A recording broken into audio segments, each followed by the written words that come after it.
नमस्कार, बहुत स्वागत है आपका। आप देख रहे हैं ये दिल मांगे स्वराज। मैं हूं राकेश पाठक।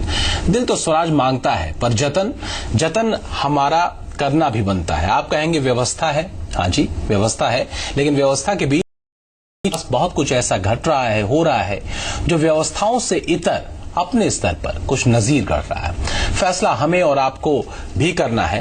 फैसला ये कि जहां एक जिम्मेदार नागरिक होने के नाते हम कर सकते हैं वो हम कर लें। जहां व्यवस्थाओं की बात आएगी देखा जाएगा, कुछ तो हम कर ही सकते हैं। और यकीन मानिए, कई छोटी छोटी इकाइयों का ये कुछ करने का जज्बा एक बड़े मिशन के तौर पर तब्दील हो सकता है। आप कहेंगे कैसे, तो उसका भी समाधान है। हम ये दिल मांगे स्वराज में आज आपको एक छोटे बच्चों की एक बड़ी सोच बतौर नजीर पेश करेंगे। एक छोटे से कस्बे के इन बच्चों की मुहिम एक भरोसा देती है स्वराज के होने और उसके एक बड़ी असरदार तस्वीर में बदल जाने का।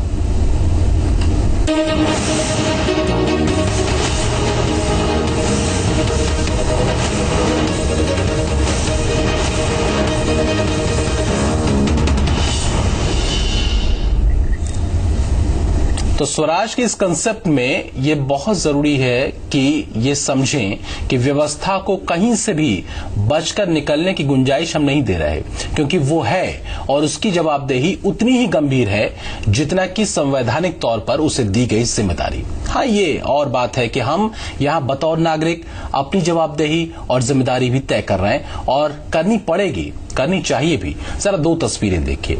एक तस्वीर बालोद के नन्हे बच्चों की है। करीब 15,000 बच्चे कई दिन की सोच और मंथन के बाद एक मुहिम में जुट जाते हैं। मासूम चिट्ठियों के सहारे ये एक निवेदन करते हैं अपने दोस्तों के घर वालों से, परिवार वालों से, उनके मम्मी पापा से, भाई बहन से, उनके दादा दादी से भी, उनके दोस्तों के लिए शौचालय बनवाएं, ये इनका निवेदन होता है। ये 15,000 बच्चे हैं जो अपनी चिट्ठियों के जरिए स्वच्छता की दिशा में कलम की ताकत से रोजमर्रा के तौर तरीकों में बदलाव की गुंजाइश टटोल रहे हैं। ये यकीनन तसल्ली भरी तस्वीर है। अगर छोटे छोटे बच्चे अपने कोठरों से बाहर निकलकर बदलाव की तस्वीर तलाश सकते हैं तो हम क्यों नहीं। पर यह तो कहना पड़ेगा कि स्वराज की संतोष देने वाली तस्वीर है। और जरा दूसरी खिड़की पर भी नजर दौड़ाइए। यह है दमोह की एक तस्वीर, जहां बुजुर्गों को सामाजिक सुरक्षा और वृद्धावस्था पेंशन हासिल करने के लिए जद्दोजहद करनी पड़ रही है। हालात ऐसे हैं कि सिर्फ 150 से लेकर के 300 रुपए तक की पेंशन जो हर महीने मिलती है, कई महीनों, कभी कभी साल भी हो जाते हैं, ये पेंशन अटकी रह जाती है। नतीजा ये होता है कि इन बुजुर्गों को, जो जिनके कोई नहीं है, आगे पीछे कोई नहीं है, वो भीख मांग करके अपने गुजारा करते हैं। राजनीतिक पार्टियों के लिए हर बार हर समय ये मुद्दा बनता है, लेकिन फिर वो कहाँ गायब हो जाता है पता नहीं चलता। दमोह की इस तस्वीर पर भी चर्चा आपसे होगी कि आखिर स्वराज की तस्वीर में ये रंग दमोह का कहां फिट बैठता है।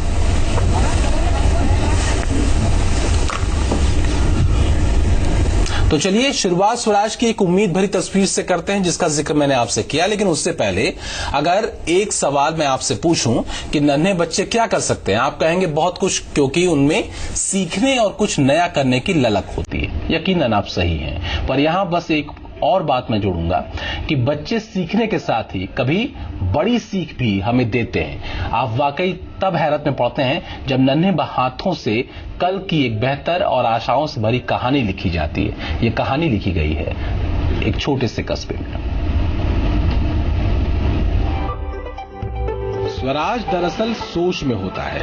आप कहेंगे सोचते तो हम भी हैं, पर कहां है स्वराज। तो देखिए साहब, इसमें पलटकर एक सवाल पूछा जा सकता है कि आपने दरअसल सोचा कब, और जो सोचा तो जब आप करने की उम्र में आए तो क्या किया। एक छोटा सा एग्जांपल देता हूं आपको। बालोद गांव के छोटे छोटे करीब 15,000 बच्चों का। आप सुनेंगे तो वाह तो कहेंगे ही, पर आह भी निकलेगी कि हाय, हमने अपने बचपन में ऐसा क्यों नहीं सोचा कुछ। दिल्ली के पिताजी के लिख रही हूँ, क्योंकि हमारे घर में अभी शौचालय निर्माण चल रहा है और मैं चाहती हूँ कि मेरी सहेली भी अपने शौचालय का इस्तेमाल करे। सभी कुशल होंगे। यहाँ पर माँ, पापा, दादी, बुआ, भाई और छोटी सभी लोग। आपके यहाँ शौचालय न होने पर मेरी सहेली को शौच करने में परेशानी होती है और खुले वातावरण में शौच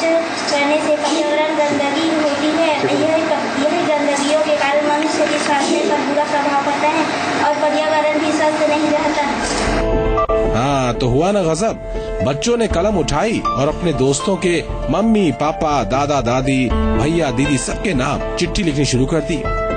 ये खत गुजारिश से भरा था, गुजारिश शौचालय बनवाने की। अब इतनी मासूम लेकिन गहरी सोच वाली विनती कोई खाली कैसे जाने दे सकता है। मैंने अपने अंकल जी को पत्र लिखा है कि शौचालय बनवाने से अपना वातावरण भी प्रदूषित नहीं होता, जिससे घर व आसपास के वातावरण रोगाणु मुक्त होता है। स्वच्छता का एक अवेयरनेस कैंपेन हमने चलाया है, जिसमें बच्चे अपने पेरेंट्स को, अपने या पड़ोसी को या जिन्हें भी वो चाहते हैं उन्हें एक पत्र लिखें। उस पत्र के माध्यम से वो शौचालय की उपयोगिता, स्वच्छता के जो हमारे बिंदु हैं उनके बारे में लोगों को अवेयर कराएं और इस अभियान के जुड़े हुए उनके जो मानसिकता है, उनके मन में जो भावनाएं हैं, उसको उन पत्रों के माध्यम से अपने बुजुर्गों बड़ों तक पहुंचाएं। तो साहब, जैसा कि मैंने शुरू में आपसे कहा, मसला सोच का है। जब बच्चों की सोच को देखते हैं तो तसल्ली होती है।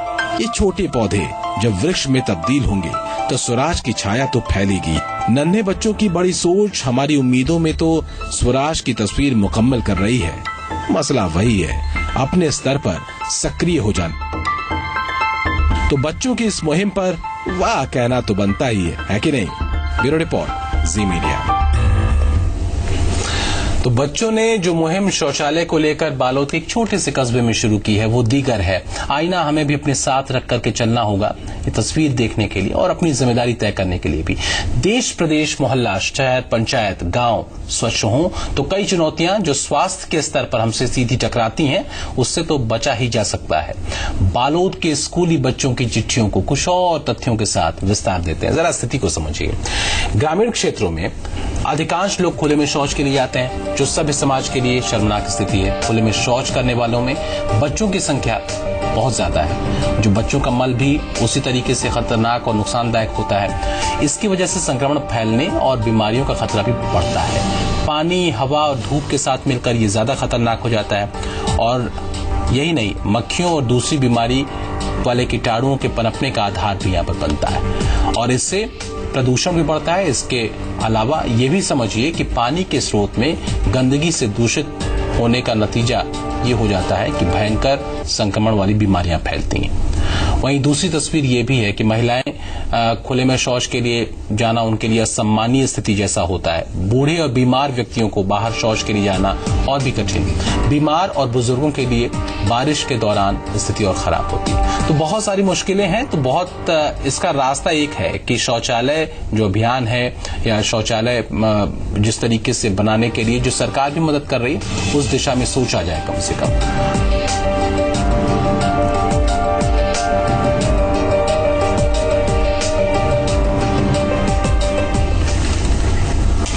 और अगर देखें तो शौचालय को लेकर एक अलग तो जग रही है, सोच बदल रही है। ये बदलाव छोटी यूनिट के स्तर पर ही सही, लेकिन एक स्वच्छ भारत को गढ़ने की दिशा में बड़ी तस्वीर बनाने में लगी है। देश के हर कोने में हाइजीन को लेकर एक जागरूकता की हवा मध्यम ही सही पर चल निकली है। ये आगे और तेज होगी, इसमें कोई शक नहीं। मध्य प्रदेश छत्तीसगढ़ की हवा थोड़ी इस यहाँ पर रफ्तार कम है बदलाव की, और यहाँ की जो गति है उसको तेज करने की जरूरत है। जो मीडिया की रिपोर्ट्स हैं वो बताती हैं कि महिलाओं ने इस मुहिम का एक अहम इस मुहिम में रोल निभाया है। ये भी पता चलता है कि देश के अलग अलग हिस्सों में नवविवाहिताएं ससुराल में शौचालय नहीं होने की वजह से मायके लौट गईं, शौचालय बनने के बाद ही वो ससुराल गईं। हम अगर जनगणना 2001 और 2011 के आंकड़ों की बात करें तो ये पता चलता है कि 10 सालों में देश में महज 11% घरेलू शौचालयों की संख्या बढ़ी है। इसका मतलब है कि इस दिशा में पहले से ज्यादा तेजी लाने की जरूरत है।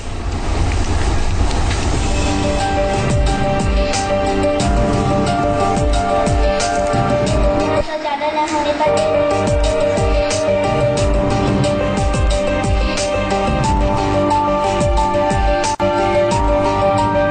अगर इसी गति से घरों में शौचालय बनते रहे तो 2105 में जाकर हम 100% का लक्ष्य हासिल कर सकते हैं। यानी यहां पर थोड़ा एक्सेलरेट करने की जरूरत है, इसको तेजी लाने की जरूरत है। मध्य प्रदेश में 5 करोड़ से ज्यादा लोग आज भी खुले में शौच करते हैं। महज 4 जिलों में ही 50% से कम लोग खुले में शौच के लिए जाते हैं। ये प्रदेश में स्वच्छता की स्थिति में सुधार लाने की दिशा में सबसे बड़ी चुनौती है।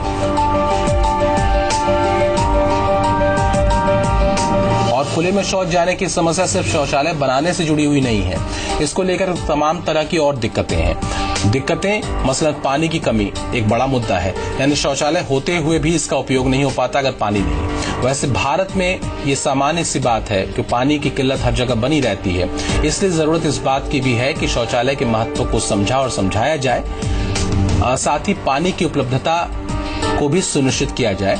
यहाँ ये भी ध्यान रखना जरूरी है कि जो संक्रमित जो करने वाली बीमारियां हैं, जिसका संक्रमण बहुत तेजी से फैलता है, डायरिया, कॉलरा, इसकी जड़ में भी कहीं जो खुले में शौच करना है। और ऐसे में यहाँ पर हाइजीन के स्तर पर भी बहुत ज्यादा कुछ की जाने की जरूरत है। लेकिन इसमें स्वच्छता की जरूरत पर लोगों को अगर जागरूक किया जाए तो बहुत सारी चीजें, जैसे इन छोटे छोटे बच्चों ने किया बालोद में, वैसे जागरूकता अभियान चला करके बहुत बड़े पैमाने पर भी एक बेहतर तस्वीर गढ़ी जा सकती है। और इसमें अगर देखा जाए तो जो प्रशासन की तरफ से भी मदद दी जाती है अलग अलग स्तरों पर। अगर शौचालय जो बनाए जा रहे हैं उनके मॉडल्स की स्थिति जो कि एक नॉर्म बनाया गया है, उसकी अगर हम बात करें तो मॉडल नंबर 1 है, उसमें करीब 1,183,000 रुपए का खर्च, 10,183 रुपए का खर्च आता है। दूसरा मॉडल है उसमें 11,099 रुपए का खर्च आता है। मॉडल नंबर 3 है 9,745। अगर इस पर आप वेबसाइट पर देखें बहुत डिटेल में आपको मिल जाएगा किस तरह की इसमें व्यवस्थाएं होती हैं। 13,082 जो मॉडल नंबर 4 है, और मॉडल नंबर 5 में कुल लागत 5,411 रुपए की आती है। बहुत सामान्य तरीके से और चूंकि राज्य सरकारें इसके लिए भी मदद देती हैं, तो इस पर इस दिशा में काम किया जा सकता है।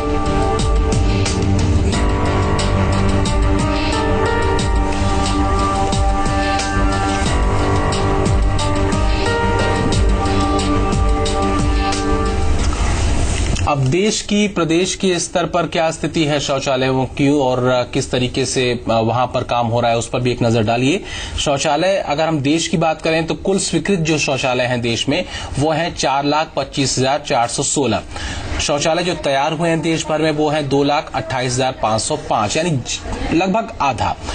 शौचालय जो बन रहे हैं, बनने की स्थिति में है, वो है 1,96,911। ये देश की स्थिति है और ये स्वच्छ भारत अभियान का आंकड़ा है जो हम आप तक पहुंचा रहे हैं। दूसरी अगर हम बात करें मध्य प्रदेश की, यहाँ पर जो कुल स्वीकृत जो शौचालय हैं वो है 34,359 और जो तैयार हुए हैं वो 21,000 शौचालय तैयार हुए हैं और जो बनने की स्थिति में है वो है 13,359। इसी तरीके से छत्तीसगढ़ की बात करें तो यहाँ पर जो कुल शौचालय स्वीकृत हुए हैं वो हैं 16,857। जहां की हम बात अभी चर्चा कर रहे थे, बालोद जो जिले की बात कर रहे थे, वहां पर भी जरा स्थिति देखिए। और जो शौचालय तैयार हुए वो हैं 5,529 छत्तीसगढ़ की बात। और जो छत्तीसगढ़ में शौचालय भी बन रहे हैं वो हैं 11,328। तो एक छोटी सी तस्वीर लेकिन बहुत अहम, बहुत मजबूत तस्वीर जो दमोह के बच्चों ने, स्कूली बच्चों ने, करीब 15,000 ऐसे बच्चे जो कि एक अलग लकीर खींचते हैं और वो लकीर कहीं ज्यादा उम्मीदों से भरी है। स्वराज की इस तस्वीर के साथ एक छोटा सा ब्रेक हम लेंगे। ब्रेक से जब लौटेंगे तो एक और तस्वीर पर चर्चा।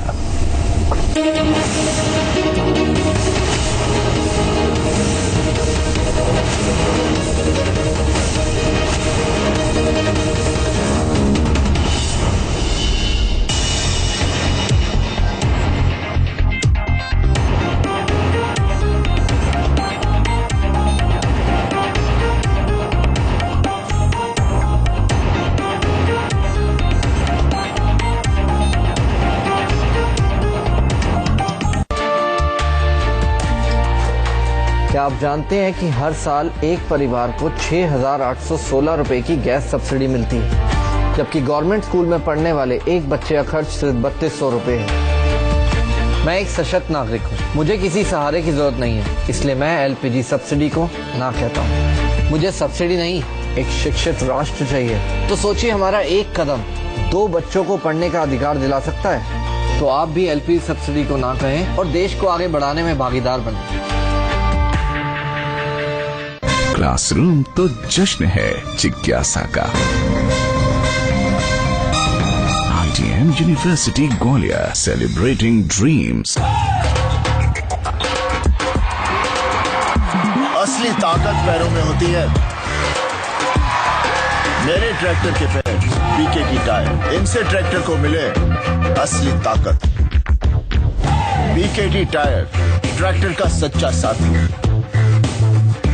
रूप Mantra ayurvedic face cream and face wash, इसमें है 12 खास आयुर्वेदिक जड़ी बूटियों का संतुलित मिश्रण। ये कोई कॉस्मेटिक नहीं, आयुर्वेदिक औषधि है। When I was 5 months pregnant, I started using bio oil for stretch marks. I have to say, if I'd known about it before, I would have started using it earlier. I've been really impressed with the results. आपका office Bharat है, जगह जगह है धूल की चादर। हर school, हर college Bharat है, बेपरवाही का ये मन, हर सड़क, हर गली भारत है, हर धरोहर, हर घर भारत है। और भारत को स्वच्छ करने में कपड़े तो गंदे होंगे ही। जैसे आपने संकल्प लिया है भारत को बेहतर बनाने का, वैसे ही हमने भी संकल्प लिया है बेहतर को और बेहतर बनाने का। महाशक्तिशाली घड़ी इस्तेमाल करें, फिर विश्वास करें।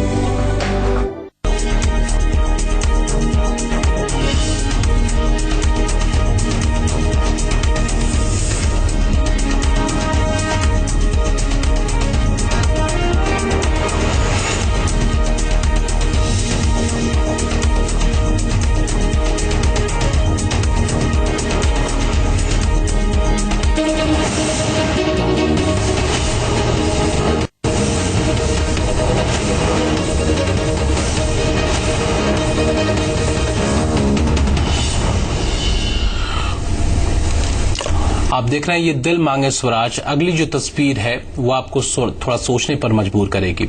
दमोह से ये तस्वीर, दमोह में हजारों बुजुर्ग बैंक और पोस्ट ऑफिस के चक्कर लगाने को मजबूर हैं, और ऐसा इसलिए हो रहा है क्योंकि पिछले 8 महीनों से बुजुर्गों को पेंशन नहीं मिली है। बिना पेंशन के जीने की जद्दोजहद किस तरीके की हो सकती है, इसको आप ऐसे समझिए कि ये बुजुर्ग अब भीख मांगने को मजबूर हैं। आपको बता दें कि बुजुर्गों और निराश्रितों के लिए प्रदेश सरकार 3 तरह की पेंशन योजना चलाती है, कई स्तरों पर, और सामाजिक सुरक्षा योजना, वृद्धावस्था पेंशन योजना और विकलांग सहायता योजना, ये 3 योजनाएं चलती हैं। इस पेंशन से बहुत कुछ तो नहीं, पर बुजुर्गों को खाना तो जरूर मिल जाता है, लेकिन 8 महीनों से उन्हें वो भी नहीं मिली। वहीं प्रशासनिक अधिकारी जो कहते हैं कि साहब प्रशासन की तरफ से राशि जारी कर दी गई है, लेकिन पोस्ट ऑफिस और बैंक पैसा बांटने में देरी कर रहे हैं। मसला यह है कि इतनी उलझी हुई तस्वीर सिस्टम के बीच की क्यों नजर आती है। हर बार ये मुद्दा उछलता है सियासी तौर पर भी, और जो लोग हैं वो भी मुखर होते हैं, लेकिन वो कभी भी एक मुकम्मल परिणाम में कन्वर्ट नहीं हो पाते। यहाँ पर भी स्थिति जो है बुजुर्गों की वो ये है कि 8 महीने से पेंशन नहीं मिलती है, वो परेशान रहते हैं, और ऐसे में जिंदगी किस तरीके से बसर होगी इसका अंदाजा लगाना बहुत मुश्किल नहीं है। 8 महीने से हम लोग की पेंशन नहीं आई। अब हम लोग को अगर आप नहीं करो तो हम तो भूख हड़ताल जो कछु बने तो हम तो कलेक्ट्रेट में जाके वहाँ पे हम करेंगे। हम लोग को हम क्या करेंगे, खेती न पाती कुछ तो है नहीं, हम लोग क्या खाएंगे, क्या